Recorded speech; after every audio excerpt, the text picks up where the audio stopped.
Alright, so welcome one and all to Model Monday, where we are continuing our vintage radio project. It's a thing that makes music sound, and it looks like a, I don't know, kind of like an oldish radio from like the 60s, let's say.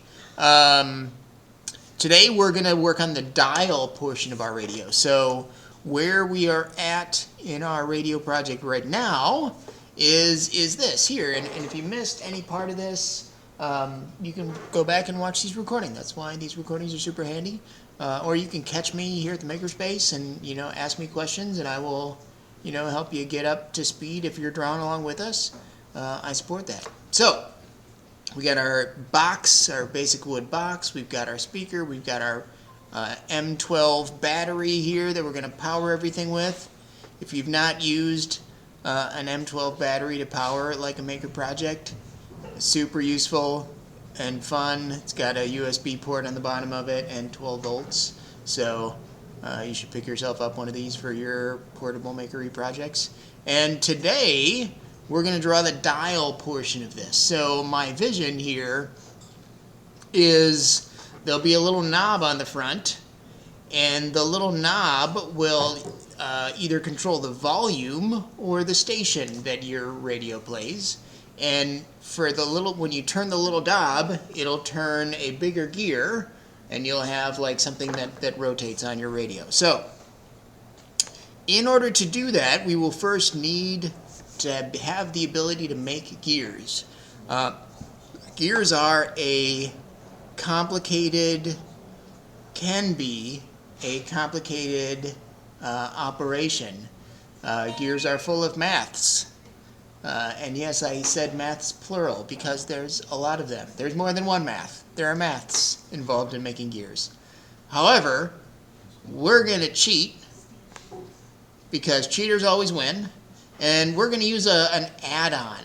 So I've got it here already. I'll show you guys how to add this on, but we're going to use this Helical Gear Plus add-on, and this makes it really easy to make gears of all different kinds. So we will start by going to the place where we need to add our add-ons, and that's up here at the top. So we're in our solid environment right now. There's the surface, mesh, and then there is a tools environment kind of up here at the top. In our design workspace, we've got these different environments that we can work within. And in the tools workspace, there is now an add-ins menu.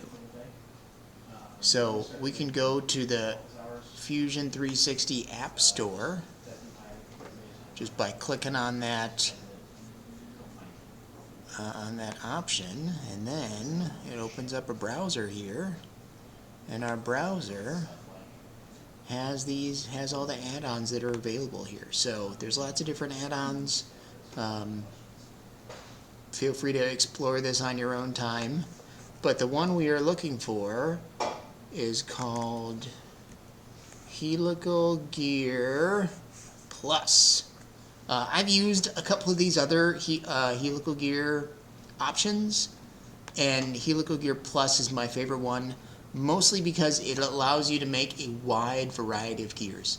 I really like the ability to make a gear rack and also a worm gear, and you can do that all with Helical Gear Plus. So in order to install this Helical Gear Plus option, you just have to click on it and then say download. Now you'll have to type in your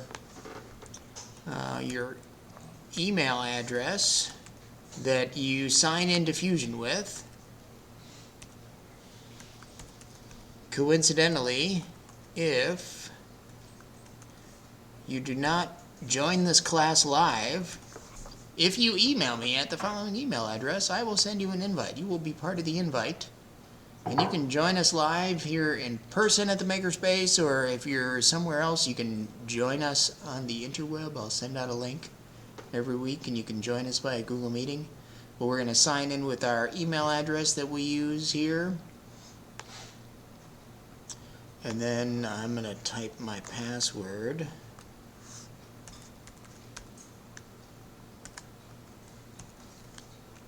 Which thankfully is blocked out here, so you don't have to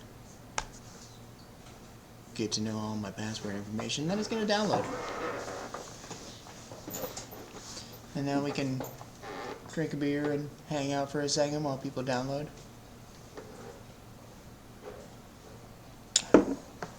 Now it's been a minute since I have used an add-on, or added an add-on rather. So may take a second for me to remember what to do next. Alright, so now I believe do we hit the plus button? Yeah, that's what we do. Alright, so let me know when you guys are downloaded and good to go. I think I'm downloaded. Cool. Now, do we have to install it or just... Yeah, so the next step will be back here in Fusion 360. I believe what we do is we go back to our add-ins menu, and then instead of going to the Fusion 360 App Store like we did the first time, we're going to go to this Scripts and Add-ins option here. And I believe we just have to, in this add-ins? Nope. We might have to hit the plus button here. Could be in the scripts here. So we might have to hit this little plus button. And now we can navigate in our computer to where we've saved that to. So for me, it's going to be, it's called Helical Gear Plus Package. What happens if I just open this package? Nope, doesn't work like that. How do I add you on?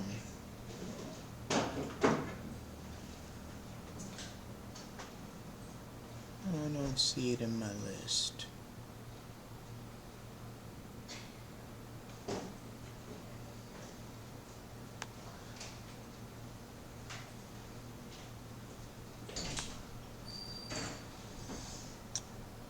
Alright. Let's try this again. I'm going to download it. There we go. It just disappeared. It ended up in my downloads folder and then disappeared. There it is right there. In my downloads folder.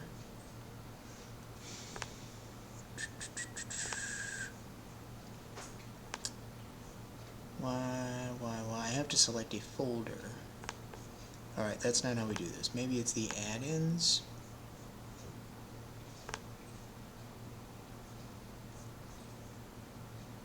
Alright. We're going to Google it real quick. It's an MSI file. Can you just try running Microsoft installer directly, or is it... Well, I don't have an MSI file. I have a... Well, you I have a PKG file. Oh, you have an Apple there. No. I got a Windows machine. Really? Yeah. Mine came down as an MSI. Yeah. Let me double... I'm going to kill Fusion and restart it. Alright. Yeah. Helical Gear Plus Windows 64 MSI. Huh. Maybe I got a weird download? No, I got the same problem. Or you got a package file as well? Yep, I have a package file. I tried just dropping it. Oh, you know what? Here's what I got going on is when you download it, you have to tell it you're a Windows machine. So here Right, it's you click defaulted on to Win64. Yep, it's defaulted to Mac for some reason when I Okay. open the window. So now if I download it, now I've got an MSI file. Maybe I could just say open now. Yeah. So for me, I get a pop-up menu once I double-click on that MSI file that I can either repair, reinstall, or uninstall, because I've already got it installed. But you guys will just go ahead and say, No, mine says install now. yeah, so yours will say install now. There we go. All right, and now, once you have it installed, Okay, install. Mike, were you able to download and install? And Tom, were you able to download and install too? Oh, look, there's more people who want to join.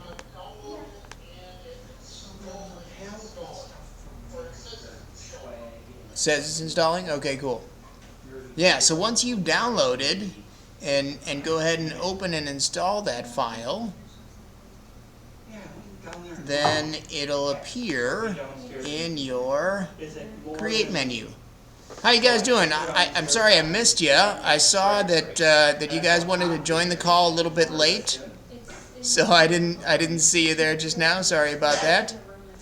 So we're working on installing an add-on package for Fusion 360. So we've got a Helical Gear add-on that we're working on. So if you missed that, what you'll need to do is in the Tools menu,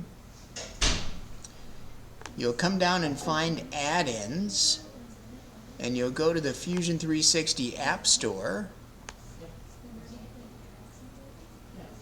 and then you'll look for Helical Gear Plus.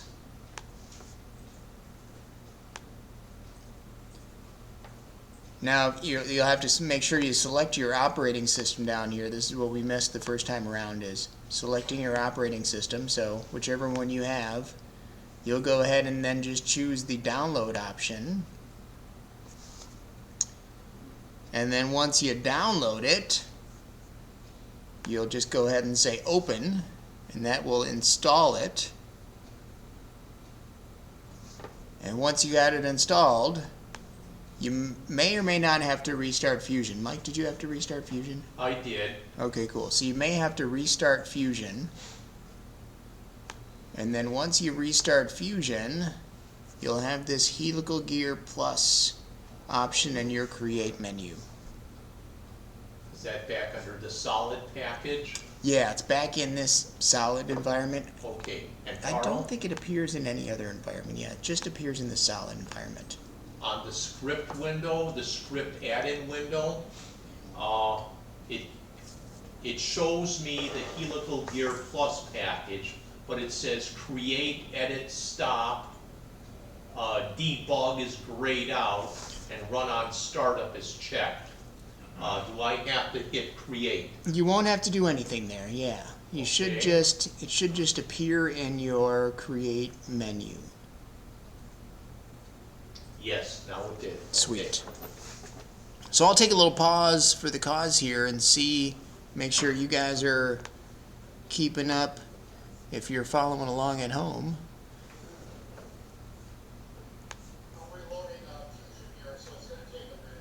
All right, cool. Does anybody have questions while we're loading? John, are you new to class here? Yeah. All right, cool. That's all right. That's all right. Well, people are downloading. So if you're brand new to Fusion.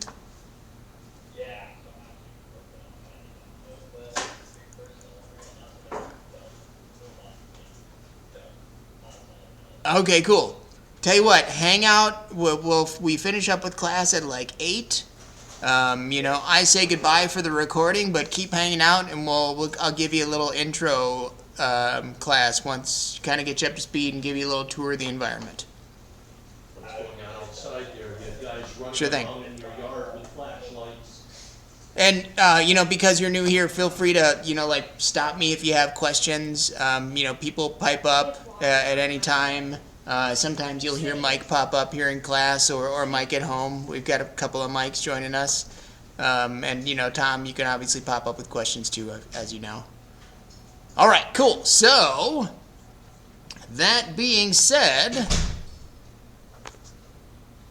let's keep going. So we got our Helical Plus package installed, and we can go ahead and just start using it now, which is great. So if I go ahead and click on the Create menu, so I'll mention what this is going to do is it's going to create a component for us.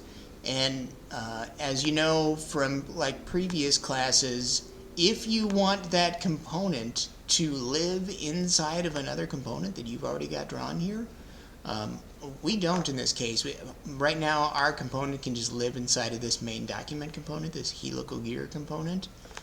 But if you did want to make your helical gear inside of another component, you just have to click on the little radio button next to the component and it would appear in there. But we'll go ahead and click on Create, and then I'll scroll down to this Helical Gear Plus option. Are we creating a new component, or just We're not. No, slamming it just into the radio? just slam it into the radio. It will make a component itself. It will itself be a component. Tom, I'm glad you're here for this class because you probably know a lot more about gears than I do. I can. Okay, cool. So I can tell you from my experience using this plugin that the module size refers to the size of the teeth of the gear. So right now, the size of the teeth of this gear will be 3 millimeters. And you guys see millimeters too, right? Yes. Okay, cool. All right, good. All right, so because millimeters are the international standard, I believe international standards exist, but we tend to draw on freedom units here, so 3 millimeters is pretty small. I have mostly 3D printed my gears that I generate with this, and I find that I can get away with a 2 millimeter gear pitch if I want to. It's hard to print a gear that's much smaller than that with unless you're using an SLA printer, and then you can print it super small. But my printer at home doesn't want to print much smaller reliably than little 2 millimeter gears. So I'm going to do that in this case. So that refers to the size of the teeth.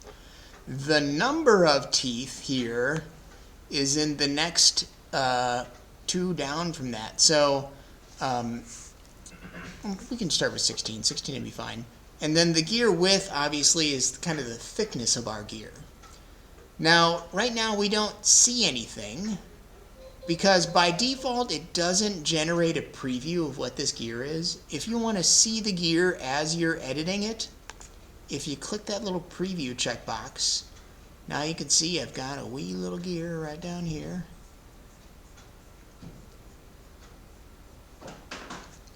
And it's got an angle. So the angle, I believe, is this angle here. If I change this to 0, so yeah, if I change that to 0, now I have what looks like a straight gear. So I changed my helix angle to 0, and you can make this any angle you want to. However, I'm going to change it back to 30. And you can see this updates live. Now, the more teeth you have in your gear, the more processor intensive this is going to be. So as you have, 30, 50, 70 teeth in your gear, your computer's going to slow down and it's not going to generate this preview as fast. So I would be cautious when you have the preview checkbox on and you have a large number of gear teeth. You're more likely to have something crash on you. The other option that we've got here is we can choose this herringbone option. Now, this is a great option if you're gonna 3D print your gear. If you're gonna ask Tom to make this gear for you or show you how to make this gear in the machine shop, you're not gonna be friends after this. Helical gear is not an easy thing to machine, I'm sure. So But however, a helical gear, a herringbone gear is great because it keeps itself aligned with itself. You don't have to worry about the gears walking away from each other. So I'm going to 3D print this part of my radio. So I'm going to keep this helical gear or this herringbone gear option checked. And now we can change our gear width here. So like probably 5 millimeters. No, it probably should be more like 8.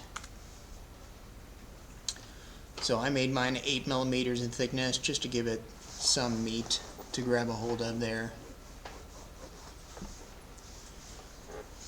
And I think this is going to be the small gear, the dial part of my radio here. So I'm going to change this down to maybe like 10 teeth. So we're going to have one gear that is attached to the knob of our radio, and the other, and that will mesh along with a gear that is attached to the actual dial. All right, so now I'll go through a couple of these kind of advanced options here. So we're making a normal gear. You could make a radial system gear, and I actually Tom, do you know the difference here? It shows me a difference in the way that these gears are measured, but I don't know that there's any difference in like the functionality between these things. I'm having a hard time seeing what you mean by measure on this. So on the little pop-up window, the radial system shows it measuring between the gear teeth kind of normal to the face of the gear. And on the normal system, that measurement of the gear tooth is kind of askew. It probably doesn't matter a whole lot. Probably what the key is that you make sure your gears are the same. So if you made one that's a normal and one that's a radial, they will probably not mesh with each other. So you'll definitely just want to keep these settings consistent as across a project here, and that's part of the reason I probably don't mess with a whole lot of these things. I can position this gear right now, but I don't really have a whole lot to locate it from. I suppose we could have drawn the front of our radio first, but you know, live and learn. All right, and so like I said, we could position this gear somewhere, but I'm not gonna, I could set a plane, so I could set like that as the plane. That doesn't really do anything. All right, we're gonna move it after the fact. So there's nothing really super interesting here in the info settings. So I'm just gonna go ahead and click on OK. And I will have made my first gear. All right, so now our gear here needs to be moved. I'm going to move it into position, and I'm going to do that in the modify menu. So I'm going to click on modify and then scroll on down to move, copy.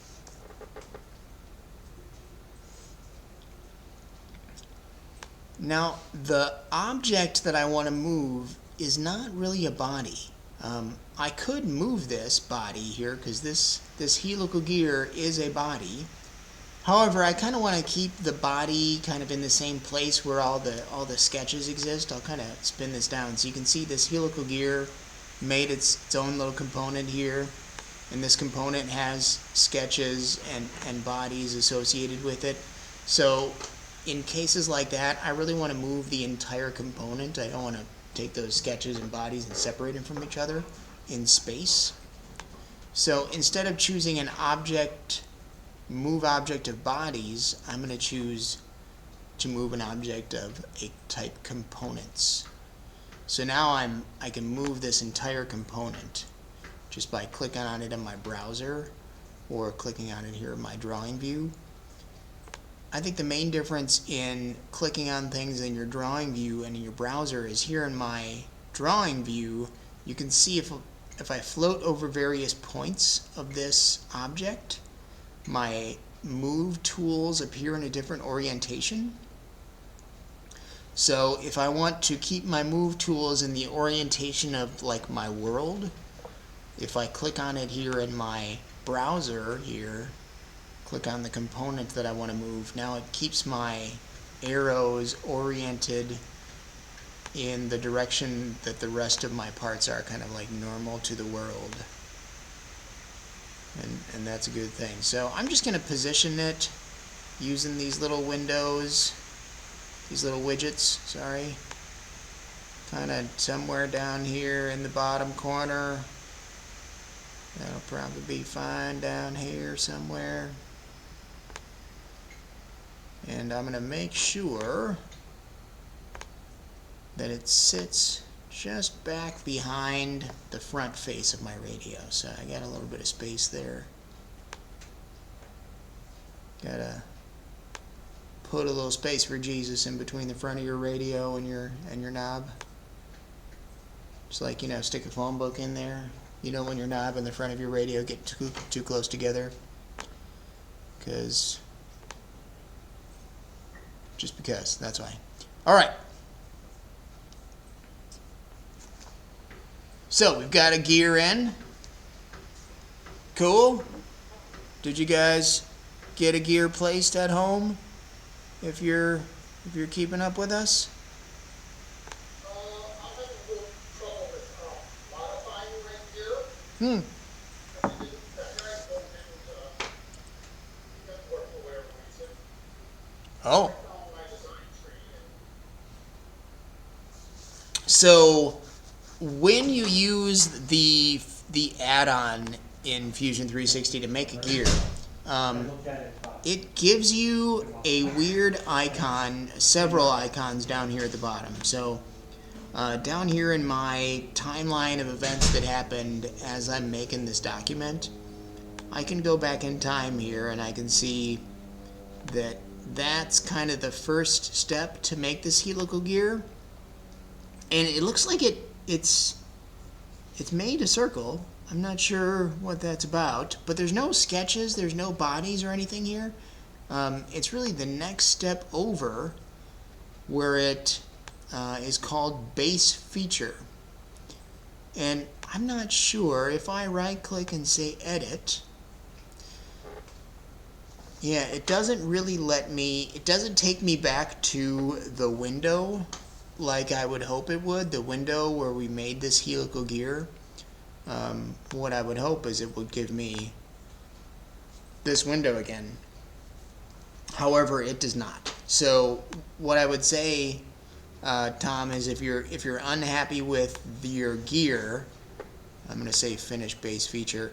Instead of like going back and trying to edit that gear in some way, shape, or form, I would instead click on your helical gear option, your helical gear component, sorry, in your browser, and I would just say either remove or delete.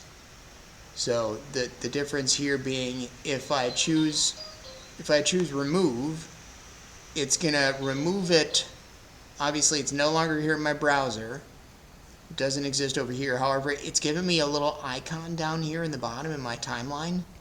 So if I ever want to go back and see that again, I can go back in time to when before I removed it down here in my timeline and utilize that for whatever reason I see fit. But if you choose the delete option,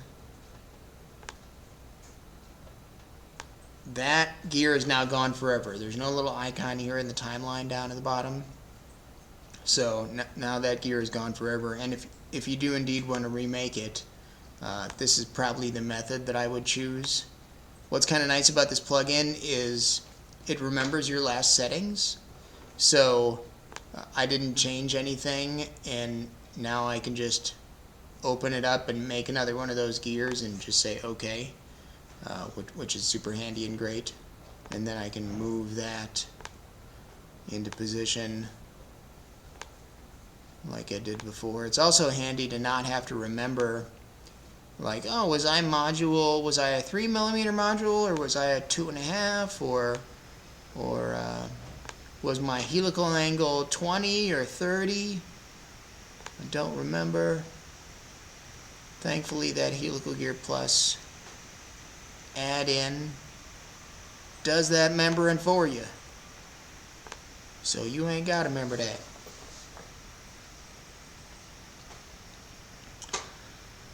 Alright, cool. So now that we've got that helical gear, that first gear drawn, we got to do two things. We got to add some stuff to it. So we need to be able to attach our knob onto, or need to make this into a knob, or attach a knob onto this, or really kind of both. So I'm going to go ahead and I'm going to create a new sketch. And I'm going to create that sketch. Tell you what, before I create a new sketch, I'm going to make my helical gear component my active component. Because when I make this sketch that is part of this helical gear, or on this helical gear, I want it to be on my helical gear component in the sketches folder inside of my helical gear component. I don't want it to be in my sketches folder up here in my main document. I kind of want to keep this organized inside of that gear itself. So I'm going to click on the little radio button next to the component and make it active. And now once I've done that, I can create my sketch. So I'm going to come down here and say create sketch, and the face that I'm going to create that sketch on is the face of my helical gear. So this is the outside of my herringbone helical gear here. Now I've moved some things around. This is a thing that happens in Fusion quite often. If you move things, it wants you to capture the position every once in a while. So whenever that pops up, I just say, yeah, capture the position. Wherever things are right now, that's where I want them to be. Thanks for asking. So, a knob, most like little potentiometers, the way that they're set up is they have a circle that's about 5mm. Some of them are a little bit bigger, some of them are 6. So whatever the diameter of your little potentiometer knot is, I suppose I could. Do we have one? Let me peek and see if we've got a little potentiometer in here somewhere. I'm going up the car, and I probably could have brought it in with me.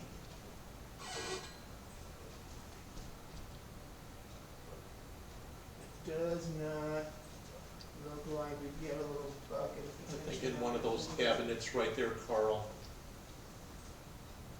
Usually the shaft is about a 1/4 inch diameter.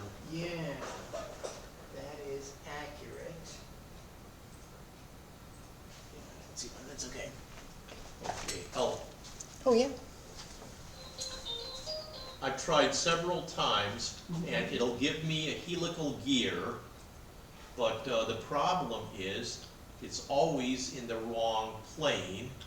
I tried moving it, and I can't get it to behave. I tried clicking on what plane I want it to appear in, and it always is like that, laying down on the ground. So that's okay. Go ahead and say okay. Well, okay. And now we should be able to move that. Modify, move copy, And then you want to component. Now we go to select, and we grab the little bugger, and we have to zoom in there. Where are you going with my mouse? So there aren't any. there we go. So yeah, click on it in your browser instead of out in your. There we go. Now you got knobs. Okay. I can move it vertically. I can move it laterally, but I can't rotate And it. if you kind of move your view so you can look at that a little bit more three-dimensionally. There you go. couple other knobs that you can use to twist that. So Where? there's one like right up there, Here? up above that arrow. There you go. Now if you click and drag on, oh, it's moving everything. Yeah. Oh, you've got two selected now. Somehow you got two selected.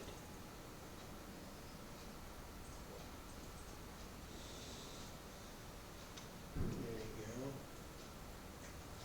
There we go. Now you're twisting it around. And you can kind of see what angle that was. So now you set that at -95, so you can probably type in like 90, Yeah. and then know that it's at that 90-degree angle there. So we were just talking about moving things around here.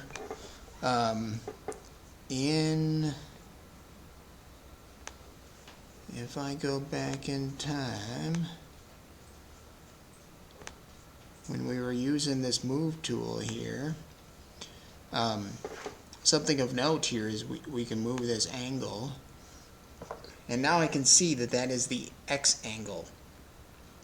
So if there's a specific angle that you want that to be at, like 90 degrees for example, you can, not 900, 90 degrees, you can type in that directly here instead of twiddling this thing around all day long trying to get it to snap to 90 degrees or 180 or whatever you need it to be at. 0 is where I need it to be at. You can also kind of just start guessing. So you can go, hey, I can't see my angles. We were looking at it straight on here. You could say, hey, let me try 10. Did that do a thing that I wanted it to do? Not really. Did I try 20? Oh, that twisted it that way. Let me try 20 here. Oh, that did a thing. So you can kind of narrow down which X, Y, Z angle you need to be twisting at there. Alright, cool. So, now we're making a sketch on the front of that surface, and what I've gone ahead and done is selected my helical gear as my main component. Oh, I gotta say finish position. And now I've created a sketch on the face of that helical gear. So I said create a sketch, and create a sketch right on the face of that helical gear, and this is going to be where our potentiometer mounts into this object. So it's going to be 5 millimeters here is going to be the diameter of that circle we draw. And now we also need, usually they have a little flat spot in them. So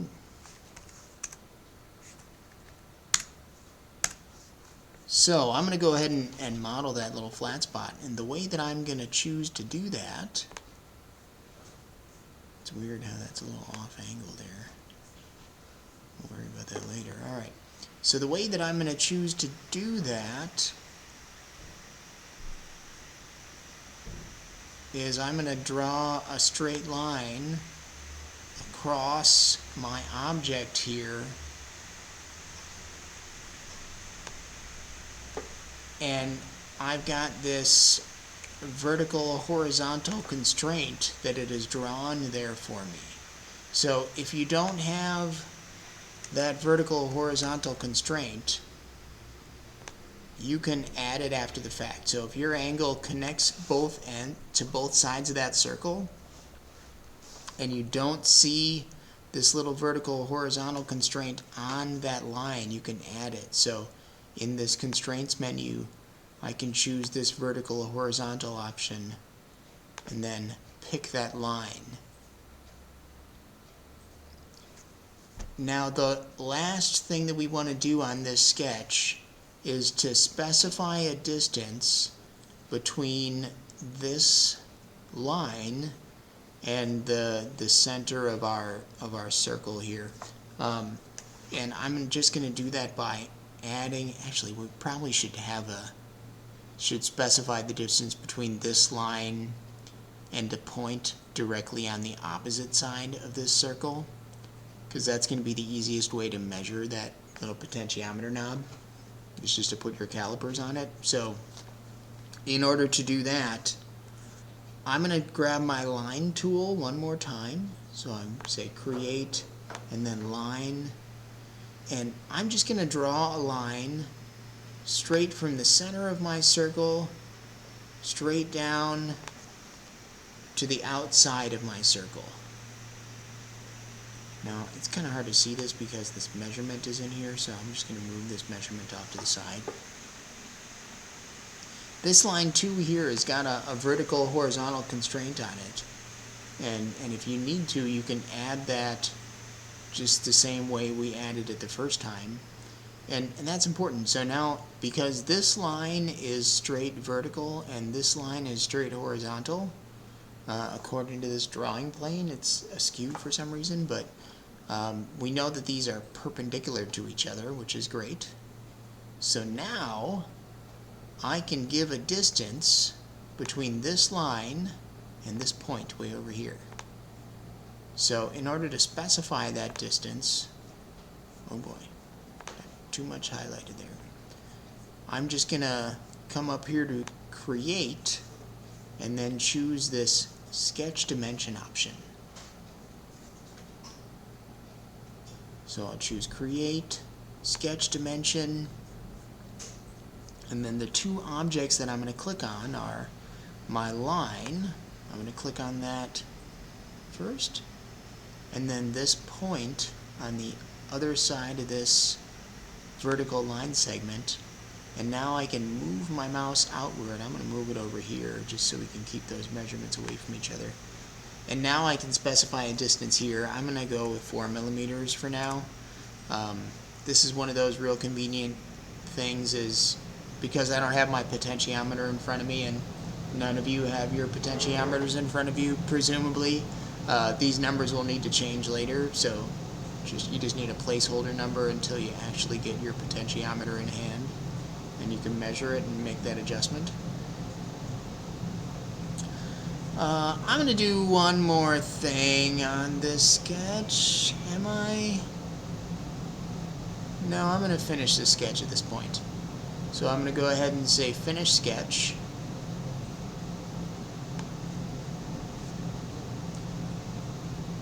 And now I'm going to extrude that little bit here. So I want to cut out that little section in the inside of this gear here. So if I come up here to create and then extrude, the little bit that I'm going to extrude is this little internal section here. And I'm just going to go backwards. This is one of those instances where instead of choosing a distance here, I'm going to change this from an extent type of distance to an extent type of all. Oh, that is not what I want to do here. Do I have to unselect? Man. Alright, you know what? I changed my mind. I'm going to change this to an extent type of distance. My hope was that when I said all here would just cut through the entirety of my gear, but it wants to make a hole all the way out the back.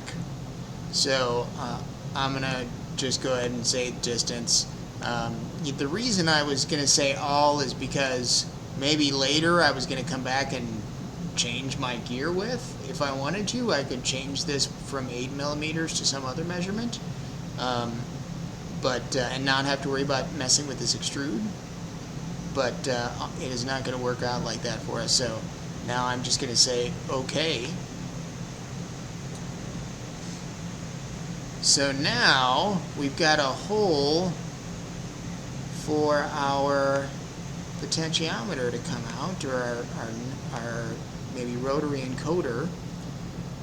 I need to make an adjustment to my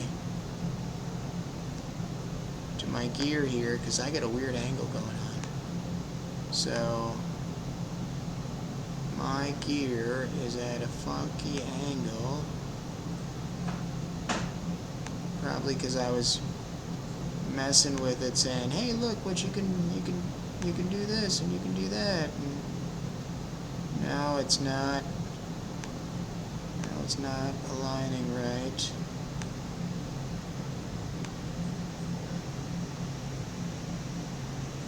Let's see, what can I choose to align it with? There we go. And now I can move it. For some reason, my world coordinate system is all askew. I don't know how that happened, but I'm going to roll with it for right now. Alright, so the last thing we need to do here in the remaining 15 minutes we've got is to draw the other part of our gear. That what this gear is going to mesh into is just another gear, really. And the other gear is not going to have a hole through it for our potentiometer. It's going to have numbers on it, volume levels, whatever you're going to put on your gear. For me, I think I'm going to have this gear change the dial on my radio. If you're going to do just a Bluetooth kind of radio, you could have this change the volume level. So what's on your dial, I will leave up to you. And to make this the other part of our gear, we're going to do it the same way we made this first gear. So a good opportunity for a little repetition here. So I'll come up here to the Create menu again and come down to this Helical Gear Plus option.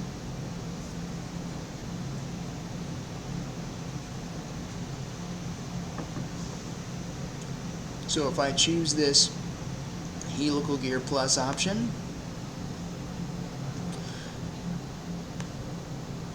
I'm going to choose to make it with the same amount of teeth. So, however, if maybe you want to have a big giant dial on the front of your radio, if you want to have a big old giant dial on the front of your radio, you know, change the number of teeth. Do a lot more. You could do 20. Here I'm going to turn the preview on. So if you wanted to have a big giant dial, I could do a 20-tooth gear here. You definitely want to keep your gear. I suppose your gear width, in theory, could change, but your angle cannot change. Gears with different width will definitely mesh with each other. They'll stay centered on each other, but gears with different helical angles or different modules will not mesh with each other. So you will not be able to take one helical gear and mesh it up with another one. 20 seems fun. I'm going to do a 22 gear. I bet I'll be able to fit that in here somewhere, hopefully. Famous last words. And here I am going to specify a position. I think I'm going to choose in my helical gear position menu, I'm going to choose to give it the same center as my first gear. And the reason I'm going to, oh, I didn't do the center like I was hoping I was going to do the center. Do I have to pick the center on the other side? Let's try that. Let's turn off that.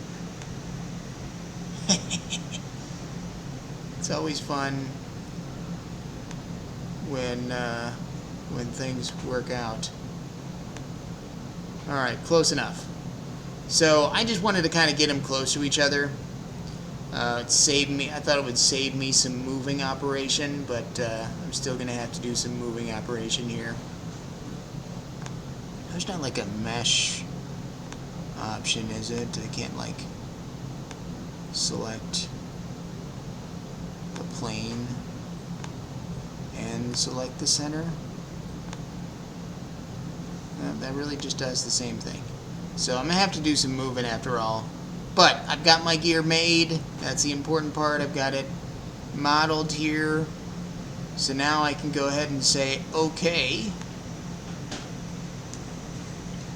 And now I can move this gear into place just like I did that first one. So I've got my move tool here. I did it by selecting the M key. Maybe I do that too much, but in the modify menu you can find this move copy option. You can also hit the M key, or there's a little icon for it that appears up here in the top. Tangent, because you guys know I love tangents. If you ever find yourself using a tool quite often, sometimes for a drawing I'll need to use the sweep option a bunch, or in the sketching menu I'll need to use a specific kind of circle that's not the center circle. Any of these objects in the menu here, like for example this split face option, if I hover over it I get these little 3 dots here, and if I click on those 3 dots I have an option that I can pin it to the toolbar, which will add it. I'm just going to go ahead and do that. If I pin it to the toolbar, you can see it added it right up here. So if you ever finding yourself using a tool a lot, you can pin it to the toolbar, or you can pin it to the shortcuts. And the shortcuts, I believe, if you control click, no, spacebar click, if you drag up, I actually don't know how to bring up the shortcuts, but you can make a keyboard shortcut for it as well. So, and if you choose that keyboard shortcut, now you just have to type in what you want to use for your keyboard shortcut. So you can do that for any menu item that you find yourself using a lot, or if you just use it one time and you think you might use it again, go ahead and do that. I'm gonna let you. Alright, so now I'm gonna move this helical gear. As I've been talking, you guys have probably been moving already, so I'm just gonna move it back so it'll be in line with my first gear. There we go. So now I've got it kind of aligned in one direction, or in one axis, and then I'm just going to move it up. And maybe I should turn on my body here just so I make sure I'm not colliding with it. So now I can just get that in place where those gears are going to mesh up real good. The other thing I'm going to do is I'm going to look at it from an angle. And so my gears are moving the wrong direction. So my helical, or my herringbone gears are pointed in opposite directions, and they need to be pointed in the same direction. So in addition to moving this gear, I also need to spin it around 180 degrees. So here, if I spin this gear around 180 degrees, now I can get it in position where they're going to mesh real nicely with each other. And now I can see that they are indeed kind of pointed in the same direction. Now, the very last thing, just as a bonus here, is I kind of want to show you how to make these gears move, because what's the point in having gears if you can't make them move? This could probably be a whole class in itself. I'm looking at Mike and smiling because he always goes, "How come you try to do this shit in the last 5 minutes?" This is extra. You totally don't need to. If you want to make this radio, you don't need to do this. You've got your gears drawn. You just need to draw your mounting positions, obviously, because these gears aren't just going to float. So the first gear will be easily mounted by way of the potentiometer. So your potentiometer can have just a real long shaft on it. You just shove that potentiometer right through there. Gets mounted to the front face of your radio. This second gear will need some sort of shaft as well to hold it in space. But for now, just for fun, and because we don't go down this road very often, let's try adding a joint. So in Fusion, you can make things move with each other or move in conjunction with each other. And we do that with this joint option. In general here, I make as-built joints. The difference between an as-built joint and an actual joint is an as-built joint has all the objects that are going to be moving with each other already positioned in space. And that's what we've got going on here. Our gears are already where they're going to live in space. A joint, in addition to the step where you are telling the gears what the rotation point is and all that kind of stuff, you're also giving them a position in world space. So I tend to draw my stuff in place. There are many ways to draw things, but in general I choose this as-built joint because I draw things where they're going to live. So if I choose that as-built joint, the two... Gosh, do I have to make a rigid joint in here? If I choose this revolute option, and I choose, as the joint type, it's a revolute joint, the two components that I'm going to be joining, oh gosh, I think I actually have to make, we actually need to make two revolute joints here, so I hadn't been thinking about this. So the first object I'm going to click on is the gear itself. And this is important because the first object does the moving. I'm going to go ahead and just verify this real quick. Yes. Okay, so when I make my joint, it is important the order in which you click on things. So if I click on my gear first, and then the other component I'm going to click on is my radio body. So I'm not going to click on my other gear, I'm going to click on my radio body.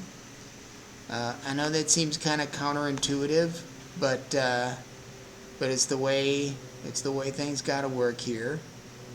And the snapping point that I'm going to pick, the snapping point is the rotation point that the thing is going to rotate on. So for us, it's the center of that first little gear there. I'll do this the opposite way just so you can kind of see why the order of things is important. Oh, hey, look at that. It didn't do it. Sometimes I've seen where, like, obviously the thing where my body of my radio would be rotating around my gear, and that is not what I want. So if that happens to you, you just have to change up the order in which you click on things. So I've got my first joint made, and I can go ahead and say animate if I want to. I can say okay. We're just going to run a couple minutes past 8 o'clock. I hope that's okay with everybody. Once I've made that joint, it's easy to double click on it and I can spin it around, I can move it, right? But instead of messing with that, let's go ahead and make our second joint. So I'm going to come up here to the assemble menu again. I'm going to choose this as-built joint option. And then I'm going to do that same operation. So I'm going to choose my larger helical gear, and I'm going to choose my radio body, and then I'm going to choose my center point. So now I've got that gear spinning around in circles as well.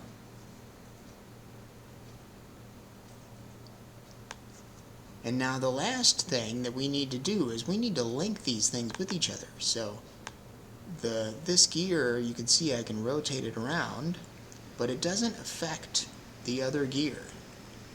Even though they're touching, they don't really respect each other as far as contact goes.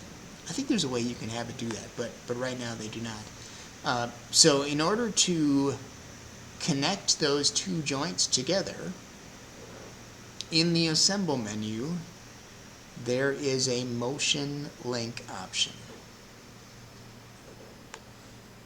And now I just have to click on my two joints that I want to motion link with each other. And so right now they're turning into each other. So if I choose this reverse option, they're going in the right way. However, they're not spinning at the right speeds. And that's because right now, by default, this is set to kind of like a 1-to-1 ratio. So every time one of them rotates, the other one rotates exactly one time. So we just have to change this. For me, it's a 2-to-1 ratio. So now you can see as this rotates, I change one of my angles to half of 360 degrees. So every time this one goes around 360 degrees, this one goes around 180 degrees. And now those things are linked up, and that looks fun and cool. We're turning that dial. I know you're not supposed to touch that dial. At least that's what the commercials tell you. Don't touch that dial, because they want you to listen to the entirety of the commercial. That's probably a reference that people don't understand anymore, because we just have streaming services now. We don't have radio. All right. Cool. So that's it for the day. I'm going to go ahead and say okay. We're getting close to being done with our radio. Next class, we're going to draw the front of our radio. And that might be the last class, actually. Drawing the front of our radio will also give us our mounting points for things like our speaker and the two gears that we've just drawn for our little knob and for our dial. Will all include how we're going to mount all that stuff, because right now the only thing that's fixed in place is our battery. But I wanted to have all this stuff positioned so we knew what we were making room for when we draw the front of our radio. So when we imagine what the front of our radio looks like, we can kind of be modeling around what's got to be inside of it, if that makes sense. Do you guys have any questions at home? I mean, Just a simple one here. You put in one set of gears. Is this for the volume or is this for the stations? so mine is going to be for the station. If your gear is going to be for the volume, I guess I would suggest making a 1-to-1 ratio, because it'd be nice if you're turning your knob affected the same amount of change on your dial. Otherwise, you get a weird relationship going on there, and it's kind of off-putting. Although I guess that could be an experience that you give your people. So yeah, I guess I leave that up to you. But yeah, I imagine it as turning the dial, changing the station. Cool. And are we putting numbers on it too, or? Yeah, so we'll have that. That'll be next week. When we draw the front, we should be able to kind of have, numbers on our dial at that point. Yeah. Cool. Then we'll see you guys next week. And Next week. oh, that's right, Mikey. Thank you for reminding me. So next week we will not be having a fusion class because I'm going to Tennessee. Oh. And I will actually be traveling like Monday night. So I won't be able to have a class because I'm going to Tennessee to see my family. So I apologize. But I'm thinking about, just by a show of interest, would you guys be interested in me pre-recording next week's class? Or do you just want to skip a week? I would rather skip a week. Rather take... I'd like to see something basic that we can look at home and You know, not mess up too badly. maybe I will do a kind of a little intro to Fusion kind of thing. We'll make a square, we'll make a cube. I'll show you a couple booleans or something like that. And it'd be nice to have like a recorded intro class anyway. Yeah. So that's a good suggestion, Mike, and I will 100% take that. But John, hang out and I'll give you a little intro class right now. And otherwise, I'll see you guys next week. But we'll see you in 2 weeks. 2 weeks. In 2 weeks. Thank We'll you. see Sorry. you next week, but just your smiling face, Exactly. the virtual Just Carl. just virtual Carl on the YouTube. Yeah, exactly. All right, guys.